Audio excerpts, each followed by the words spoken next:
The initial rollout hit some bumps in the road. There was a safety recall due to faulty inverters, with about 4,500 vehicles impacted. Charging infrastructure is a huge problem for the entire auto industry right now. Tesla had to build its own charging network, and automakers are overall just kind of creating partnerships, whether it be with Electrify America, ChargePoint, or any of the other third parties. Hey, I'm Steven and this is Solving the Money Problem. If you're new, welcome. If you're not, welcome back. So regular viewers of the channel will probably know my thoughts. It is literally impossible to compete with Tesla.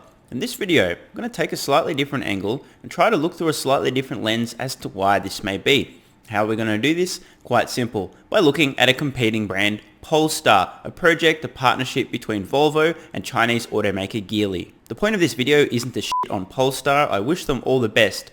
But in this video, we're going to take a look at the differences, the stark contrast between where Tesla is at, their performance, features, functionality, price and overall value versus Polestar, a company who began in this space around half a decade ago, yet still are light years behind where Tesla is today. And despite that, they're actually in one of the better positions when compared to a lot of other automakers out there attempting to compete with Tesla in the future. They've got a little bit of a head start on most of legacy auto. They've got the backing of two large established automakers, plenty of funding, and yet still, they're not even close to where Tesla is at. In fact, they're not even close to where Tesla was at half a decade ago. It's kind of embarrassing, but this is the state of affairs. So let's get into the video. If you love crypto, stocks, and free stuff, or just want to help out the channel, check out these great offers. BlockFi are launching the world's first Bitcoin rewards credit card. People in the US can earn 1.5% Bitcoin back on every purchase with no annual fee using the BlockFi Bitcoin rewards credit card. Check out the link in the description. And for a limited time, you can get up to $250 in crypto bonuses when funding a new account on BlockFi, where you can use cryptocurrency to earn interest, borrow cash, and buy or sell crypto. If you want your free crypto, use the link in the description. And if you'd like up to 2 free stocks, check out the link in the description to WeBull. If you open a new account, you'll get 1 free stock valued up to $300 just for opening an account. And if you make an initial deposit of $5 or more, you'll get a second free stock valued up to $2,000. Seriously.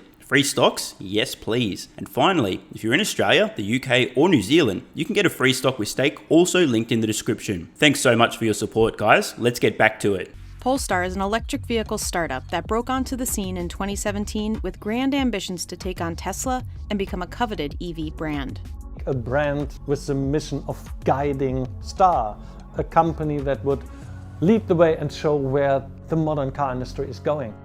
Polestar is tapping into the growing EV market, which is expected to reach $985 billion by 2027. Guys, I gotta make a confession here. Look, every time I hear the word Polestar, I immediately think of some of the women I dated in my debaucherous 20s. Is it just me? Like, seriously? I mean, I don't know. I would probably not have named a company Polestar. Maybe it's just me, but that's immediately where my mind goes every single time. And I also want to talk about the projected size of the electric vehicle market in 2027. Let's do some math here based on my personal projections for how many Tesla vehicles alone will be delivered in the year 2027. So guys, here we are looking at my projections for Tesla deliveries, my bear case scenario. Of course, the bull case, the numbers are higher here, but just in the bear case, we're looking at Tesla delivering approximately 12 million vehicles in the year 2027. And by the way, you're welcome to disagree with my projections here. The good thing is this video will still be on YouTube at the end of 2027 and we'll know how close or how far I was off. I am willing to make a bet publicly, however. My projections, even if they're not perfect, are going to be far closer to the mark than any of the Wall Street analysts currently projecting EV sales, whether it's Tesla or the entire EV market, and any of the firms outside of Rethink X, shout out to Tony Seba, who are making projections about the market. So with that said, let's try to ascertain approximately the amount of revenue that Tesla will be doing alone in 2027 based on their electric vehicle sales. So we'll keep things nice and simple and use round numbers. We're looking at 12 million vehicles. I'm going to use an average selling price of $45,000. Now I'm actually assuming there's going to be a much lower average selling price than the EVs today. Much lower, but I am factoring in autonomous software. By 2027, Tesla robotaxis are a done deal. Today, the full self-driving package alone is a $10,000 upgrade. Surely in the future, it's going to be much more than that. When the utility is increased, you can literally fall asleep and the vehicle will safely drive you from point A to point B. So the hardware costs are actually going to be much lower than $45,000, but I'm assuming the software component is a much larger piece of the pie. Of course, these are all just rough estimates. Use your own numbers, that's fine, but I'm just trying to illustrate the point here. According to those estimates, the total EV market size in 2027 will be less than $1 trillion. Yet based on my projections here, Tesla alone could be doing more than $500 billion in revenue. And this is assuming just a $45,000 average selling price, including the software component. I think this is quite conservative. So, either Tesla's capturing more than half of the entire global electric vehicle market in 7 years' time, or the global electric vehicle market is going to be much, much larger than anyone is projecting. Let me know in the comments below. Which do you think will be the case? The company has been selling a limited release performance hybrid and just recently brought its first fully electric car to market, the Polestar 2, to compete with Tesla's Model 3. Ooh, them's fighting words. Polestar 2 competing with Tesla's Model 3? Okay, let's compare the vehicles and see if the Polestar 2 can hold a candle to Tesla's Model 3. So Tesla's Model 3 here, 353 mile range in the dual motor version. Let's check out the Polestar 2.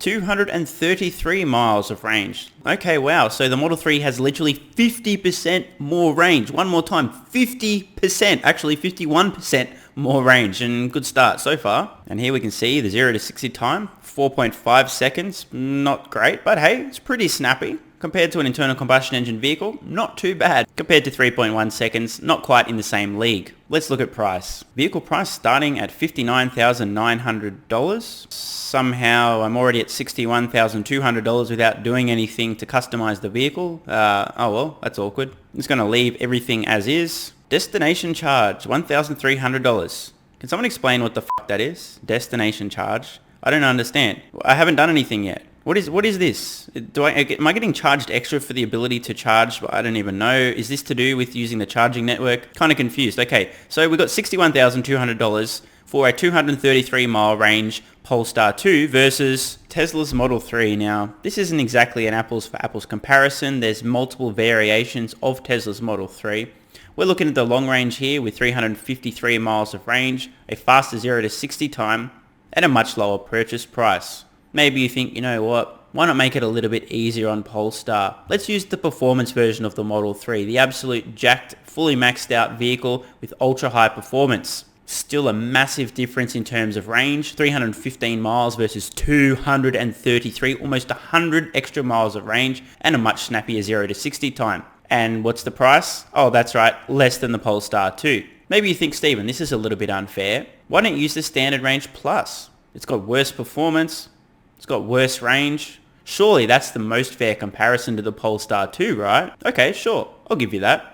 We've got more range than the Polestar 2 here. The Tesla Model 3, Standard Range Plus, 263 miles. Slightly slower 0 to 60 time. Congratulations, Polestar. Well done. And as a consumer, if you would like less range, but a slightly faster 0 to 60 time, you need only pay a little more than 50% extra to buy the Polestar 2. This, ladies and gentlemen, is why no one can catch up with Tesla. Never mind the fact that they're probably not making any margin, any profit whatsoever selling the Polestar 2.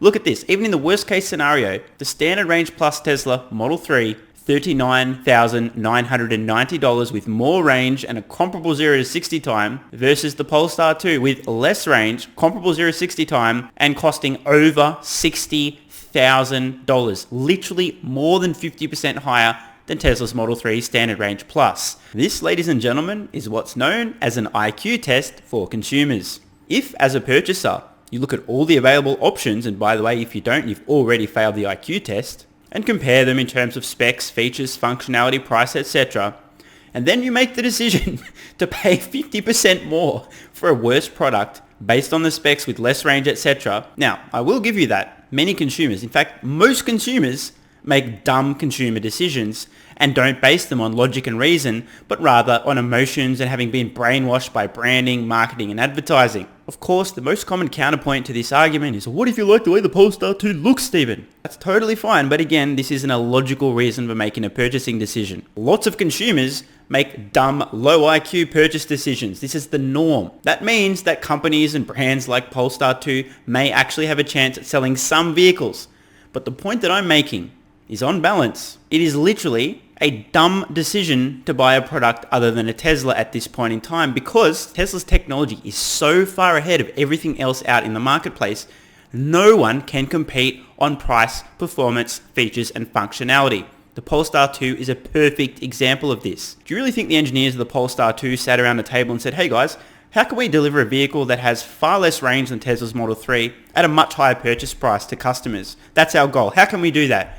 Of course not. Yet here we are, the actual product in the marketplace with the actual performance, the actual range and the actual purchase price speak for themselves. I can't even begin to imagine how much the purchase price would actually be for the Polestar 2 if Polestar were trying to make a profit on these vehicles from day one. Now I don't know for sure, but I have extremely high confidence that they're not making any money on these vehicles yet. Margins are razor thin at absolute best. They haven't reached scale and the technology isn't mature. The point I'm making here is if they were trying to make comparable margin compared to what Tesla's making selling the Model 3, the purchase price would be even higher and even more embarrassing. It's also announced plans to start production of an electric SUV next year. They're coming out with their third vehicle within 5 years. I mean, for an auto brand to do that as a startup is pretty impressive. Polestar was created by legacy automaker Volvo and Chinese auto giant Geely. It just recently raised $550 million in April and marks the first time the company has taken outside investment. Volvo and Geely were the founding partners. We have a high interest in having investors with a clear conviction about the brand and a dedication in terms of long-term funding. As of right now, they're actually still potentially looking for additional capital. Starting a new EV brand and launching EVs is not cheap. Plus, the company is up against an increasing amount of competition. Polestar in the US is very little known, and it has a lot of catching up to do to the likes of Tesla or even some of the more established players in the market right now. The number of launches over the next couple of years is mind-blowing. So it's going to be hard to stand out. The fact that they got there and have had at least some buzz about them before a lot of other brands get there, I think is a positive for them. This is certainly a reasonable point. Getting out into the marketplace, building some brand awareness, certainly worth doing. But what's far more important than that is actually making electric vehicles and getting experience to improve your technology. The way that you make your electric vehicles better is by, wait for it, making electric vehicles. You learn, you improve your technology, your manufacturing processes, etc. So this is something that a lot of people fail to appreciate at this point in time. A lot of the legacy automakers today who are releasing or soon to release their first electric vehicle are at square one. A lot of what they've learned producing internal combustion engine vehicles does not translate to electric vehicles, which are essentially computers on wheels. Things like thermal management, getting the most out of the battery pack, the software component, over-the-air software updates, these kind of things are things that legacy automakers have literally zero experience in terms of electric vehicles. They're all starting from square one, and this is going to become evident in the coming years. The Swedish automaker was established in 2017, but before becoming an EV startup, the Polestar name was originally known for racing. It does have a racing heritage. The thought was then let's take that brand that has some recognition and let's leverage that in a way that creates its own brand within the EV space. It isn't necessarily an EV startup like Rivian or kind of like Tesla was. It's actually backed by an established automaker like Volvo and Geely. So it essentially can operate as a startup within the larger automaker.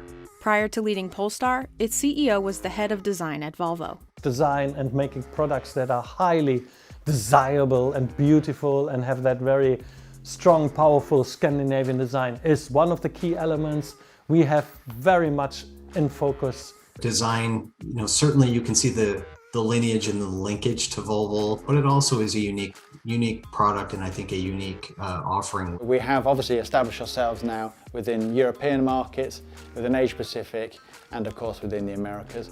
This year we've been expanding into a further 10 markets. So Denmark, Austria, Finland and Luxembourg, really linked to Belgium. We're also expanding into Australia, Singapore, Hong Kong, Thailand, Malaysia. With all of the excitement in the electric vehicle space, the company has reportedly been exploring the possibility of going public. Oprah gave out a bunch of Corvettes one time to everyone in her audience. Wall Street is kind of giving out SPACs to any EV startup that wants one. I think it's safe to say that we can all thank Tesla, Tesla stock to be specific, for the torrent of EV SPACs over the last 12 to 18 months. If it weren't for Tesla stock heading to the moon, based on execution, an unassailable lead, great leadership, the world's best engineers, blah, blah, blah, blah, blah, and in addition to that, a bunch of really dumb, in fact, brain-dead retail investors out in the marketplace who feel like they've missed out on Tesla stock heading to the moon, spoiler alert, 10x over the next decade, mark my words, willing to throw money at any EV SPAC left, right and center based on some computer renderings, a smooth talking CEO, promises and plans without any actual track record, any actual products, any actual revenue, any actual deliveries, any actual experience, there would be no EV SPACs. But right now there is some mania in the stock market. I just do not understand the psychology of investors out in the marketplace today. So many electric vehicle companies who, by the way, have produced zero products, delivered zero products and have zero revenue are IPOing through the SPAC process and having insane amounts of money thrown at them from really dumb retail investors who don't think before throwing money at an idea. I'm sure somebody's going to do it. Here's a great idea if you've got a little bit of time and it hasn't already been done. An EV SPAC graveyard. The date the company IPO'd, their highest market capitalization, and the date the company went out of business, got acquired or merged. This will be a growing list over time, mark my words. At least if Polestar IPOs through the SPAC process, they will at least have delivered some actual products to actual customers and generated some actual revenue. More than I can say for most of the EV SPACs. Polestar's first vehicle was a limited-run $155,000 hybrid, the Polestar 1. The automaker is only making 1,500 of the cars. It was an interesting approach to go extremely limited and then build upon that and build upon the buzz. And so far, it appears to be working for them. Its next vehicle was an all-electric four-door sedan, the Polestar 2, which it started shipping last year. Polestar 2 is the main vehicle that we have available in the market. Fully battery electric. We launched with 2 electric engines, over 400 horsepower. It actually got very good reviews. Many analysts hailed it for its design and also the ergonomics of the vehicle. The interior functioned very well. It stands out in the marketplace right now. Pricing of the vehicle starts at $59,900 with different price options depending on motor and battery configuration. We launched with one model, which was a long-range dual motor. We now have long-range single motor and standard range single motors. With EVs, because the 2 major cost elements are battery and the electric motor, if you can adjust and pare those down without too much of a compromise, it gives a consumer another option. And I think right now, having those options and having something in a slightly more affordable piece of the market, I think is a smart move. The initial rollout hit some bumps in the road. There was a safety recall due to faulty inverters, with about 4,500 vehicles impacted. Yeah, that's awkward. Execution of a launch is obviously critical, especially with a new brand. They had a little bit of a hiccup, but certainly have rolled past that. Polestar hasn't released any sales numbers. This actually reminds me of an interesting data point to pay attention to in the coming months and years as other electric vehicle companies launch their own products. This especially includes legacy automotive manufacturers. Failure to disclose specific sales of products is likely, not in every case, but very likely to be an indicator that sales are extremely disappointing, bordering on embarrassing. Now, in some situations, companies will be required to disclose their sales, but especially the legacy automotive manufacturers, if they can find a way to bury their EV sales within overall automotive sales, they're likely to do that. So, if you find any companies out there unwilling to disclose how many of their electric vehicle models they've sold in total, odds are it's because they're extremely embarrassed about the actual numbers. Keep an eye out for this in the coming years. But analysts estimate it has been selling well. The vehicle's done well in Europe, roughly 10,000 units last year. But I think the main markets for them, Europe, North America, and China, are going to feed that growth, essentially to 100,000 units and above. The company is looking to increase sales in the US with its upcoming SUV. Their CEO, he said that was going to be their new flagship vehicle, and it was going to be higher upmarket than, let's say, the Polestar 2. A new electric architecture for this as a base, super nice SUV on it, high tech with capabilities in there, which of course will prepare for the road towards autonomous drive. Little has been announced about the car, but Polestar says it will go into production in 2022. I think 3 is an extremely important vehicle for them. That's really the vehicle that likely will push them into certainly a higher volume brand.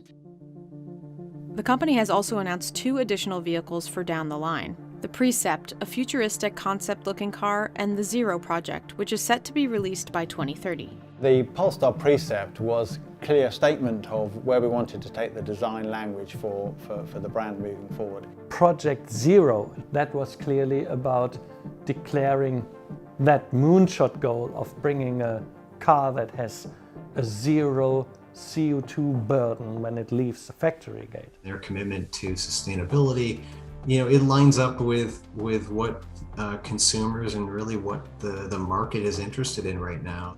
While relatively new, Polestar has benefited from its relationship with Volvo, giving it a solid foundation to build its cars. Polestar's engineering and technology is pretty sound at this point. It starts with a very good base with the Volvo vehicles. They've been praised for the safety and the technology of their vehicles, including some of the driver assist systems. We do not have to reinvent, reinvest, and do everything from scratch when it comes to logistics chains, but as well when it comes to manufacturing footprint. Polestar manufactures its cars at factories in Chengdu and Luqiao, China, and then exports them around the world. But building the vehicles in China for U.S. export has its challenges. It's the tariffs, it's the logistics of getting vehicles from China, it's the optics of having vehicles built in China and sold here. But you've got to be successful in China right now in the EV business to be successful globally. It's the reason why Tesla went there so quickly. It's the reason why GM is ramping up production there. However, its next car, the Polestar 3, will be built in Ridgeville, South Carolina, in an existing Volvo plant. In Charleston, where this Polestar 3 will be produced for the US market, and not only for the US market. They are establishing manufacturing here in the US, in South Carolina, through a partnership with Volvo. 55% of all vehicles are SUVs or crossovers, so it also makes sense for the market here. And if you're going to have higher volume, it would make sense to build it here as well. Polestar partners with LG Chem and CATL to manufacture its batteries, but there are concerns that with the rising demand for EVs, there will be supply constraints. Even with the backing of Volvo, it might be a little difficult in the future to make sure that they have enough cells when you've got larger automakers like General Motors or even well-established ones like Tesla taking a lot of the capacity depending on who their partner is. Charging infrastructure is a huge problem for the entire auto industry right now. Tesla had to build its own charging network, and automakers are overall just kind of creating partnerships, whether it be with Electrify America, ChargePoint, or any of the other third parties. On this topic, I have to say that Tesla's supercharging network is one of the most underrated aspects of their business. At this point in time, the network is exclusive to Tesla customers and it is ubiquitous across the United States, Europe, China, practically everywhere that Tesla is selling vehicles. They have a ubiquitous supercharging network allowing customers to seamlessly get from point A to point B without having to even think about it. They have convenient charging everywhere customers need it and continue to scale out their network as required. Meanwhile, most other automakers at this point in time haven't had the balls or the brains to build out their own network. I admit I don't know the specifics of all of the agreements here, but I can imagine a point in the future where the likes of Ford, GM, name your automaker, have all partnered with the few independent electric charging networks throughout the United States and other parts of the world, and find themselves in the situation where they're selling more electric vehicles than can really be sustained on these existing charging networks. In other words, smart consumers will face a choice. Do I want to have to wait in line for ages to charge my vehicle at a slower charging rate if I buy a Ford, a GM, etc., or would I prefer to have the convenience of Tesla, who continually upgrade their network and control their own destiny? I am hypothesizing here, of course, but I don't think things are going to end well. It's a major advantage for Tesla to have their destiny in their own hands with their charging network. They can scale as needed and required by customers based on their own production and sales. As Tesla upgrades and improves the technology in their vehicles, allowing for faster charging speeds than are currently available today, they can simultaneously be upgrading their supercharging network as well. After all, Tesla's already at V3 supercharging. V4 will be around the corner, then V5, and so on. Tesla has an incentive to match their charging network and their infrastructure to the vehicles they're producing at that point in time. The same is not necessarily true for the third-party charging networks partnering with other automakers. In short, Tesla has control. Automakers who are partnering with a third party for access to their existing charging network do not have this luxury, and I don't think it's going to end well. In March, Polestar announced it would be teaming up with ChargePoint for a more integrated charging experience for customers. From a cost standpoint, taking advantage of that existing infrastructure and partnering, convenience wins here. So make it so the consumer really doesn't have to do anything. Similar to EV makers Tesla, Rivian, and Lucid Motors, Polestar is selling its cars through sleek showrooms called Polestar Spaces. Over the last 12 months or so, we've built just over 45 Polestar spaces. By the end of this year, we will have doubled the retail footprint across all of our markets. Service has been a challenge for other EV startups, but it has an advantage since Polestar is leveraging the existing Volvo network. And like Tesla, it's offering mobile service.